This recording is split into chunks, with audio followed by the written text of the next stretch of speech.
So ito naman yung ating base cabinets. Yan, naka-assemble na siya. So mamaya pag iwahiwalay namin.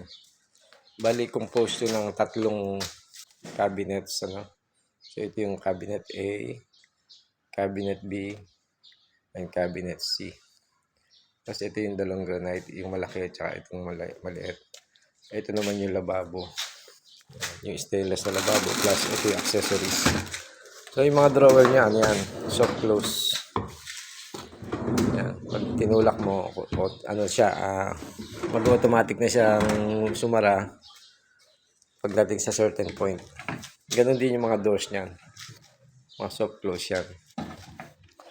So hindi kailangan itulak hayaan lang nating sumara. Ito yung sa gasol.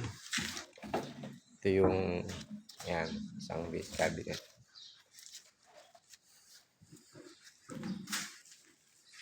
Ito naman pala yung baseboard.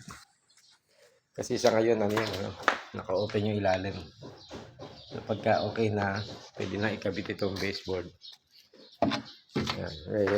Lalagay lang dun yun. Pantakip. So, meron lang siyang clip. So, tatama dun sa paa. Para magandang tingnan. Malinis. Okay.